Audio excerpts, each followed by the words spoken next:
Donc nous venons de voir qu'il y a ce fameux livre, ce titre de propriété qui est scellé.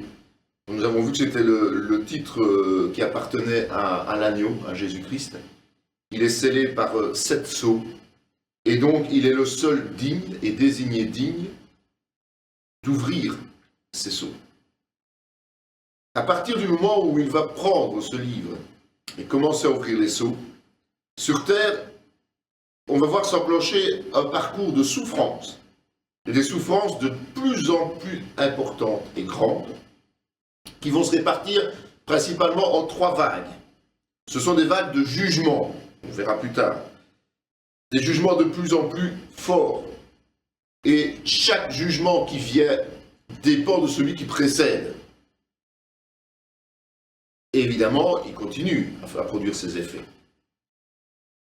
En fait, tout est écrit dans ce fameux livre des 7 sceaux. Et c'est ça qu'il faut bien comprendre. Alors, il y a les sceaux qui sont effectivement le résultat des péchés personnels. Nous verrons qu'il y a des trompettes. Les trompettes permettent à Satan de s'en prendre aux hommes.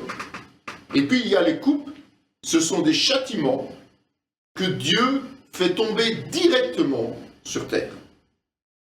Alors, ça va se passer, comme je le disais, tout au long de la tribulation. Nous avons vu qu'il y avait des signes annonciateurs avant cela, qui sont déjà des précurseurs de ce que la terre va vivre après. Et ils ne prendront fin que lorsque Jésus-Christ reviendra en gloire. Donc, nous devons bien garder à l'esprit chaque jugement, puisque les uns et les autres sont interdépendants. Alors, pour se rendre compte de la violence de ces jugements, eh bien, on peut retourner en arrière dans la parole de Dieu, et notamment dans ce qui concerne les plaies que Dieu a fait subir à l'Égypte et à Pharaon lui-même. Pourquoi? Parce qu'il refusait de laisser aller le peuple élu.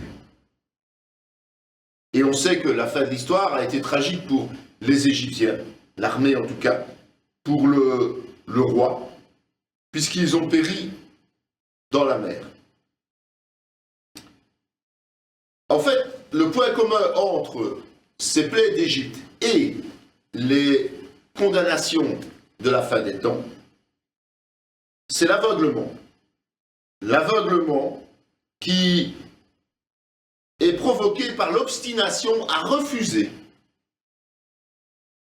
de voir la main de Dieu sur les actes. Donc chaque fois que Dieu a frappé l'Égypte, il voulait qu'il voie sa puissance et qu'il accepte de libérer son peuple.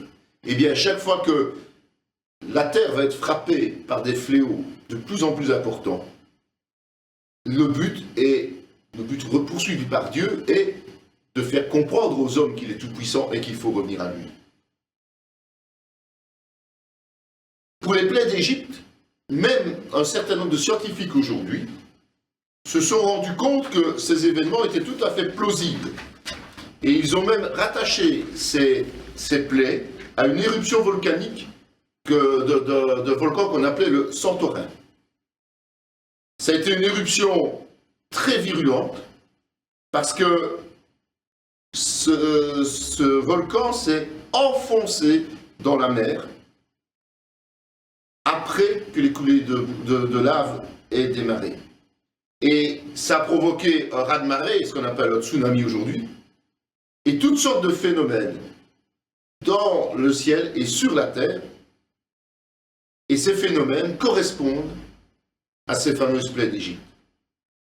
Et donc, en étudiant l'histoire de la terre, les chercheurs doivent reconnaître implicitement que la Bible, pour eux, pourrait dire vrai, c'est la question qui se pose. Pour nous, confirme que la Bible dit réellement la vérité. Donc si ce qui s'est passé précédemment pour l'Égypte a bien eu lieu, comme c'est démontré scientifiquement, il n'y a vraiment pas de raison que ça n'ait pas lieu dans l'avenir. Alors on va voir que les sceaux vont être ouverts progressivement. Donc l'agneau ne va pas faire sauter tous les sceaux en une fois.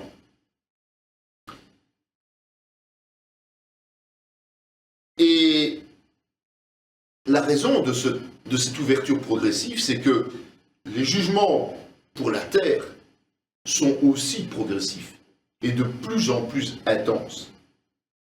Il y a une continuité dans l'œuvre de jugement. Et c'est vrai que déjà dans Matthieu 24, Jésus en a parlé en annonçant un signe annonciateur, mais aussi en disant que ce qui allait arriver était terrible. Mais Jean, lui, va aller beaucoup plus en détail dans l'Apocalypse.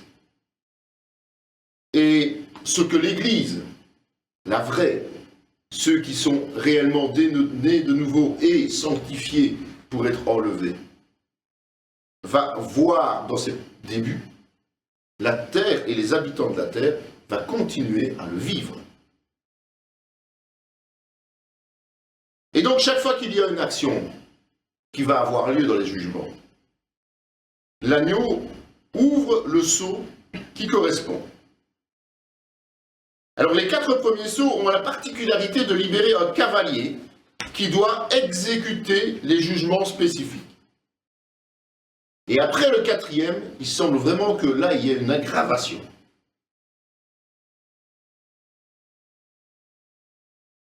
Quand on analyse ça et que l'on met en rapport avec les autres passages bibliques, on se rend compte que, après le 4e cavalier, on devrait se trouver, grosso modo, à la moitié du temps de la tribulation, selon certains. Mais c'est allé un peu vite en besogne parce qu'on se rend compte que Satan n'est pas encore réellement entré en action. Donc le premier sceau. Je regardais quand l'agneau ouvrit un des 7 sceaux, et j'entendis l'un des 4 êtres vivants qui disait, comme d'une voix de tonnerre, « Viens !» Je regardai et voici parut un cheval blanc. Celui qui le montait avait un arc, une couronne lui fut donnée, et il partit en vainqueur pour vaincre. Apocalypse 6, 1, 2. Donc, le premier équipage, cavalier, cheval, est blanc. Il ne faut pas confondre avec le cavalier dont on parle dans Apocalypse 19, versets 11 à 13, parce que là, on parle de Christ. Ici, ce n'est pas Christ. Ici, Christ est bien l'agneau qui ouvre les sceaux, et pas le cavalier qui va exécuter les ordres qui ont été donnés. Jésus leur répondit, prenez garde que personne ne vous séduise, car plusieurs viendront sous mon nom, disant, c'est moi qui suis le Christ, et séduiront beaucoup de gens. Matthieu 24, 4, 5. L'apparition de cet impie se fera par la puissance de Satan, avec toutes sortes de miracles, de signes, de prodiges mensongers, et avec toutes les séductions de l'iniquité pour ceux qui périssent, parce qu'ils n'ont pas reçu l'amour de la vérité pour être sauvés. 2 Thessaloniciens 2, 9, 10. N'oublions pas que le Seigneur a promis une chose précise, c'est qu'il aveuglerait ceux qui avaient refusé de croire en son Fils comme sauveur. Et quelle est une des armes favorites de Satan, celle qu'il a déjà utilisée dans le Jardin d'Éden? La séduction. Comment aime-t-il apparaître à ceux qui l'écoutent? Comme un ange de lumière, qui accomplit des prodiges et des miracles. Que personne ne vous séduise, car d'aucune manière, car il faut que l'apostasie soit arrivée auparavant, et qu'on ait vu paraître l'homme du péché, le fils de perdition, l'adversaire qui s'élève au-dessus de tout ce qu'on appelle Dieu, ou de ce qu'on adore, jusqu'à s'asseoir dans le temple de Dieu, se proclamant lui-même Dieu. 2 Thessaloniciens 3, 4. Donc, beaucoup de personnes vont être séduites. Par quoi? Par des thèses, des hérésies, par des intérêts personnels potentiels. Beaucoup vont nier ce que la Bible affirme. Ils vont croire en cette paix amenée par les hommes, alors que Dieu dit qu'elle est impossible. Quelques années plus tard, ils vont évidemment déchanter. Alors les symboles de ce cavalier sont assez édifiants. D'abord, on a un arc. Un arc, ça sert à quoi? À envoyer des flèches. À envoyer des flèches enflammées vers les hommes. Même ceux qui ont un cœur sincère. La couronne, vous avez vu que la couronne détermine une autorité. Donc, ce cavalier va avoir l'autorité d'agir légitimement. C'est une délégation de la part de Christ. Le cheval, dans la symbolique biblique, mène au combat. Et puis il y a la blancheur.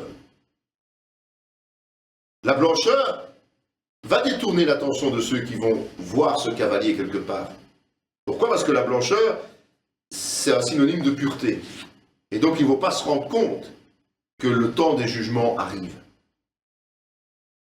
Ce combat est un combat victorieux. Et la victoire qui va arriver, c'est quoi? C'est peut-être le fait justement que Satan va réussir à placer l'Antéchrist à la tête de la plus grande puissance mondiale de tous les siècles. Directement et par des alliances. Le second sceau. Quand il ouvrit le second sceau, j'entendis le second être vivant qui disait « Viens ». Et il sortit un autre cheval roux. Celui qui le montait reçut le pouvoir d'enlever la paix de la terre, afin que les hommes s'égorgeassent les uns les autres. Et une grande épée lui fut donnée. Donc, le deuxième cavalier a un rôle particulier, c'est d'enlever la paix sur terre.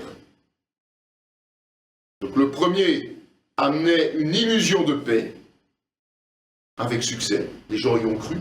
Le second est chargé d'enlever cette paix. Quand les hommes diront paix et sûreté, alors une ruine soudaine les surprendra, comme les douleurs de l'enfantement se prennent la femme enceinte, et ils n'échapperont point. 1 Thessaloniciens 1,3. C'est un avertissement de Paul.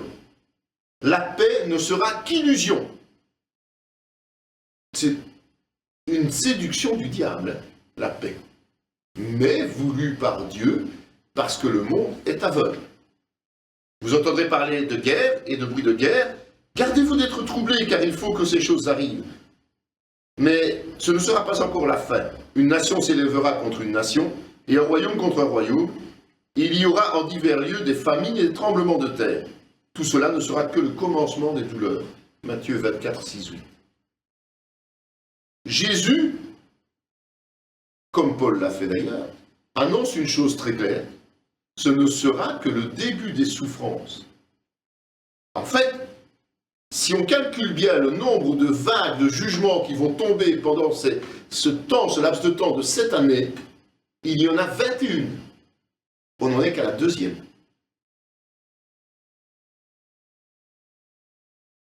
C'est vrai que quand Jésus explique les choses, il fait un gros résumé. Et notamment, on trouve que certains événements n'arriveront que dans le troisième sceau, notamment pour la famine, et le 6e, les tremblements de terre. Donc, ça veut dire que Jésus a fortement résumé, parce que son but n'était pas d'expliciter exactement comment les choses allaient se passer, mais de mettre en garde contre la situation, mais situation qui serait de toute façon dramatique. C'est Jean, l'apôtre Jean, qui a été chargé d'en donner toutes les explications. Alors le roux, pourquoi un cavalier roux? En grec, roux c'est rouge, hein. Ça vient du mot puros, tout simplement. Donc on peut traduire rouge, on peut traduire roux, c'est le même mot. Rouge, automatiquement, on comprend mieux que c'est le sang. Le sang qui va être versé, parce que on va assister à des ravages, à des tueries entre les hommes. Et ce qui souligne encore plus ces tueries et ce sang, c'est le fait que ce cavalier est armé d'une longue épée. Ils ne connaissent pas le chemin de la paix, la crainte de Dieu n'est pas devant leurs yeux. Romains 3, 17, 18. Sache que dans les derniers jours, il y aura des temps difficiles, car les hommes seront égoïstes, amis de l'argent, fanfarons, hautains, blasphémateurs, rebelles à leurs parents, ingrats, irréligieux, insensibles, déloyaux, calomniateurs, intempérants, cruels, ennemis des gens de bien, traîtres, emportés, enflés d'orgueil, aimant le plaisir plus que Dieu, ayant l'apparence de la piété, mais reniant ceux qui ont fait la force. Éloigne-toi de ces gens-là. 2 Timothée 3, 1, 5. Paul connaissait le cœur des hommes, c'est clair. Il savait que même si les hommes essayaient de se faire passer pour des gens bien, au travers de religions quelconques ou au travers d'actes, tôt ou tard, la méchanceté prendrait le dessus. Le dessus pourquoi? Pour s'imposer vis-à-vis des autres. Et comment, en général, arrive-t-on à imposer ses vues? Eh bien, c'est par la force, par le conflit. Sa puissance s'accroîtra, mais non par sa propre force. Il fera d'incroyables ravages, il réussira dans ses entreprises, il détruira les puissants et le peuple des saints. Daniel 8, 24. C'est l'histoire d'Antiochus IV Épiphane notamment, mais c'est surtout l'histoire de l'Antéchrist qui va profiter de cette période de trouble, de cette période d'instabilité juste après la paix, pour asseoir encore plus son pouvoir. Ce qui nous amène au troisième sceau. C'est le troisième châtiment. Quand il ouvrit le troisième sceau, j'entendis le troisième être vivant qui disait « Viens, je regardai, et voici parut un cheval noir. Celui qui le montait tenait une balance dans sa main, et j'entendis au milieu des 4 êtres vivants une voix qui disait « Une mesure de blé pour un denier, 3 mesures d'orge pour un denier, mais ne fais point de mal à l'huile et au vin. » En fait, la robe noire et le contexte du verset, évidemment, faut penser que ce fléau sera la famine. Il y a des références que vous pourrez trouver dans Lamentation 5, 8, 10 notamment, qui y font penser fortement. En fait, ce qui va se passer, c'est que le prix des céréales va devenir exorbitant. En fait, un denier du temps de Jésus, ça correspondait à une journée de salaire. La balance, elle sert à peser les aliments qui vont être rationnés. Il s'approcha et banda ses plaies en y versant de l'huile et du vin. Puis il le mit sur sa propre monture, le conduisit en hôtellerie et prit soin de lui. Luc 10, 34. C'est l'histoire du bon samaritain. Et c'est vrai que c'est étonnant, justement, c'est l'huile et le vin qui sont préservés. Mais c'est un peu logique, parce que et les vignes et les oliviers sont des plantes qui résistent à une chaleur intense, à un manque de pluie. En plus, ces éléments servent à adoucir les plaies et les douleurs. Et c'est vrai que on peut penser que même si les jugements sont virulents, nous sommes encore dans les premières phases, et que donc, malgré le fait que l'homme s'obstine, Dieu, tout doucement, permet encore d'adoucir la situation. Ceux qui périssent par l'épée sont plus heureux que ceux qui périssent par la faim, qui tombent exténués, privés du fruit des champs. Lamentation 4.9. En fait, si on regarde bien ça, et ce passage de Jérémie, on se rend bien compte que la souffrance augmente. Et que donc la famine est pire qu'une mort violente, puisque la famine est une mort lente. Le quatrième sceau. Quand il ouvrit le quatrième sceau, j'entendis la voix du quatrième être vivant qui disait « Viens ». Je regardai, voici parut un cheval d'une couleur pâle. Celui qui le montait se nommait la mort, et le séjour des morts l'accompagnait. Le pouvoir leur fut donné sur le quart de la terre, pour faire périr les hommes par l'épée, par la famine, par la mortalité et par les bêtes sauvages de la terre. Apocalypse 6, 7, 8. Le terme grec qui est traduit ici par pâle, chloros, signifie aussi vert ou verdâtre. On utilise ce terme pour définir principalement les cadavres, les gens qui ont l'apparence de cadavres. Ceux qui en ont vu, ils savent effectivement que la pâleur est caractéristique d'un cadavre. Le fait que la mort et le séjour des morts soient ensemble, eh bien, fait penser qu'il s'agira d'une épidémie destructrice. Une épidémie qui n'a jamais eu son égal jusqu'à présent sur Terre. Or, on sait qu'il y a eu des épidémies terribles dans les parties du monde. Mais là, ça va couvrir un quart de la planète. Et ce qui se passe aujourd'hui, évidemment, c'est ce qui va produire les effets demain. C'est que, aujourd'hui, on est en train de garder, de conserver tous les virus dans les laboratoires du monde. Tous les virus qui sont des souches de bactéries. On va jusqu'à en fabriquer des bombes à retardement, volontairement. Hein, la guerre microbiologique, c'est ça. On fabrique des bombes avec des virus. Mais le problème, c'est qu'à un moment donné, il suffit d'un acte terroriste, il suffit de quelque chose, d'un accident de grande ampleur, pour diffuser sur la majeure partie de la Terre une contamination extrême. Est-ce que ce sera quelque chose de volontaire, comme à l'époque Saddam Hussein a utilisé contre sa propre population?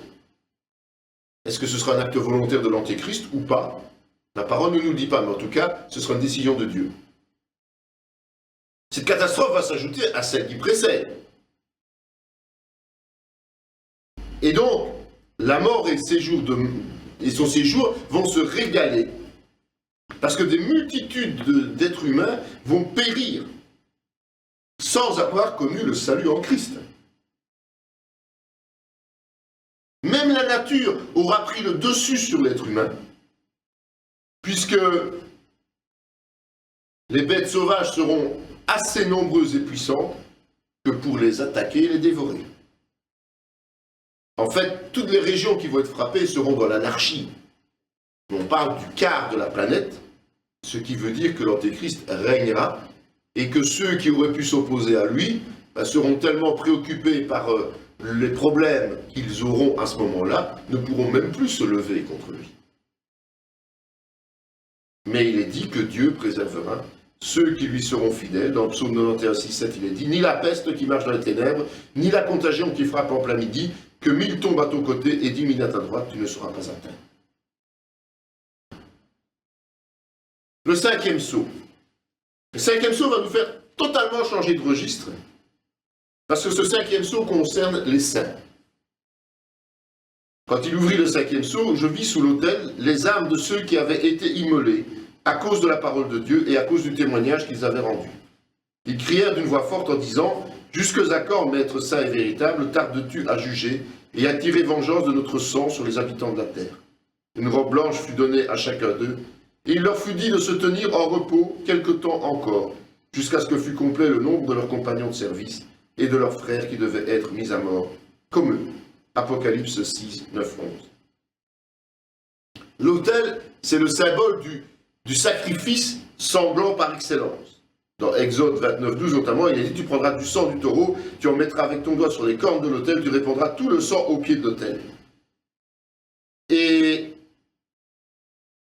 en fait, le lieu céleste, cet autel qui est dans le lieu céleste, va être le point de ralliement de tous ceux, et uniquement de tous ceux, qui sont morts en martyrs. Et le premier martyr de l'histoire de la parole de Dieu, de l'histoire du monde, c'est Abel. Genèse 4, 10, et Dieu dit « Qu'as-tu fait ? La voix de ton frère crie de la terre jusqu'à moi. »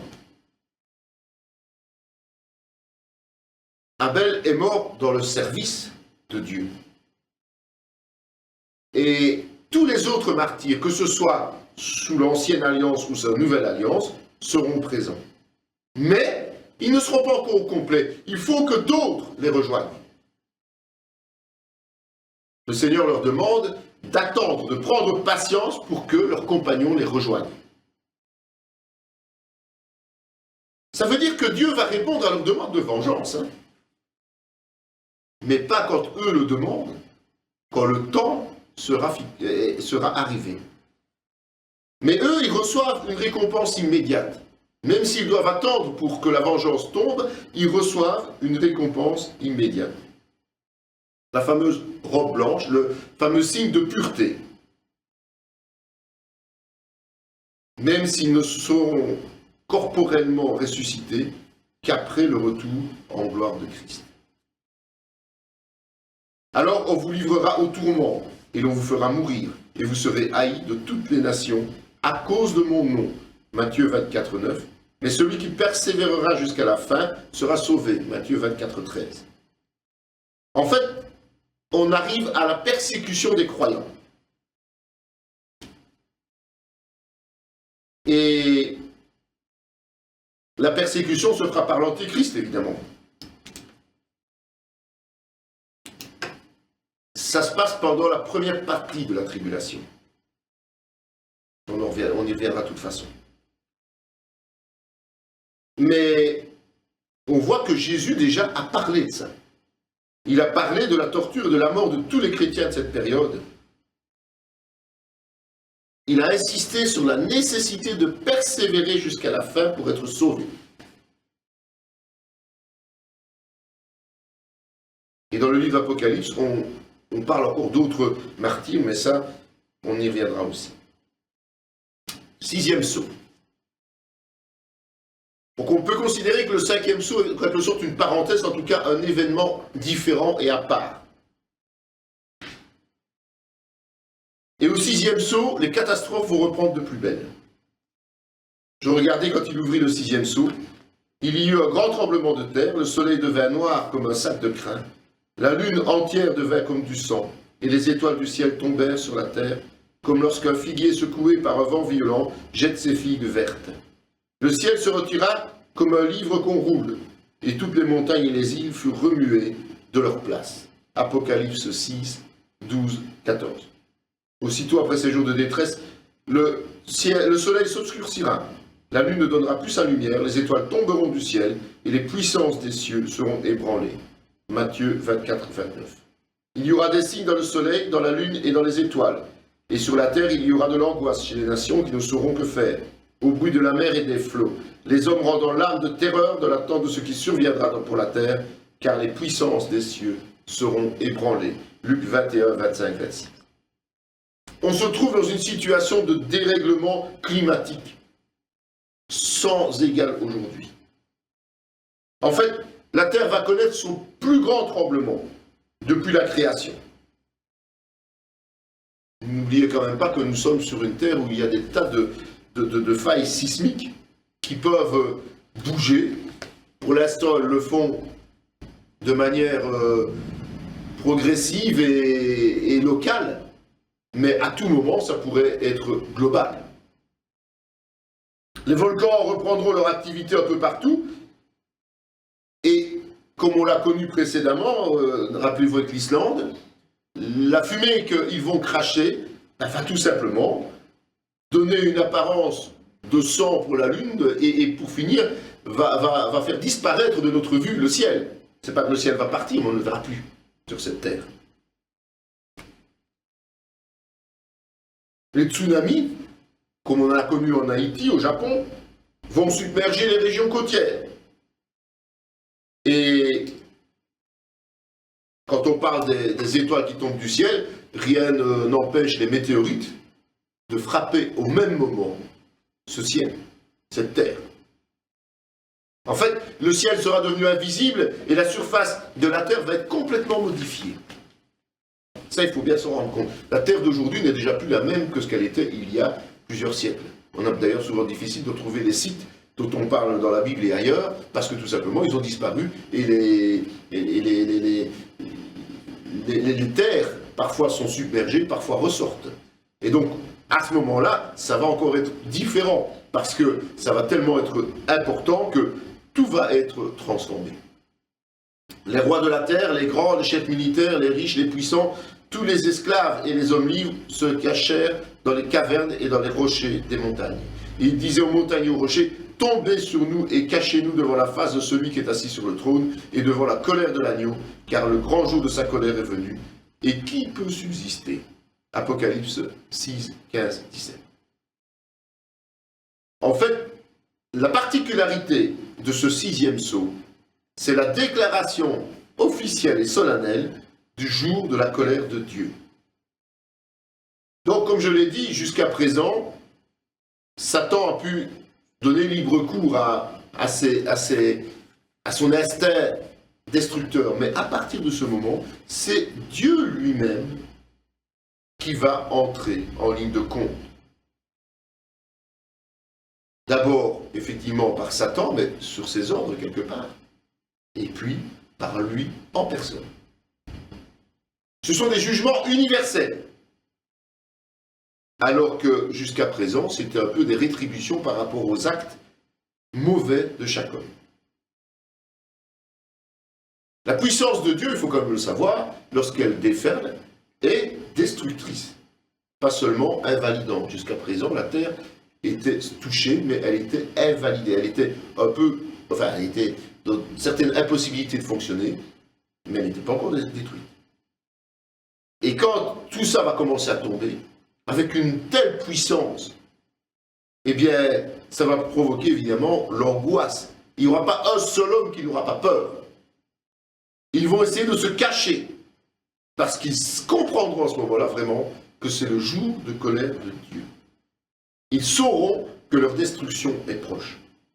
On a si souvent parlé de la fin du monde, ben eux, ils vont comprendre que là, et ils vont penser que là, la fin du monde est très proche.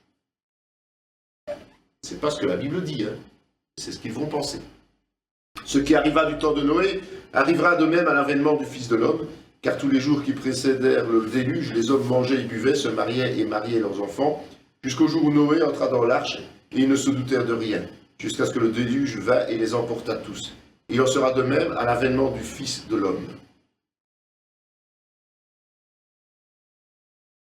Face à l'imminence de la fin des temps, ça ne changera pas grand-chose chez eux. Ils continueront quand même à vivre comme si de rien n'était. Même s'ils sont angoissés, même s'ils se cachent, ils essaieront quand même de continuer à vivre normalement. Ils continueront leurs habitudes. C'est ça que ça veut dire. Même si c'est difficile, même si c'est pénible, ils ne changeront pas. Car alors, la détresse sera si grande qu'il n'y en a point eu de pareil depuis le commencement du monde jusqu'à présent, et il n'y en aura jamais. Et si ces jours n'étaient abrégés, personne ne serait sauvé. Mais à cause des élus, ces jours seront abrégés. Matthieu 24, 21, 22. Donc, à partir du moment du 6e sceau, le compte à rebours est déclenché. On va entrer dans la seconde partie de la tribulation, celle qui va mener au retour de Christ. C'est la raison pour laquelle certains seront quand même sauvés de la colère de Dieu.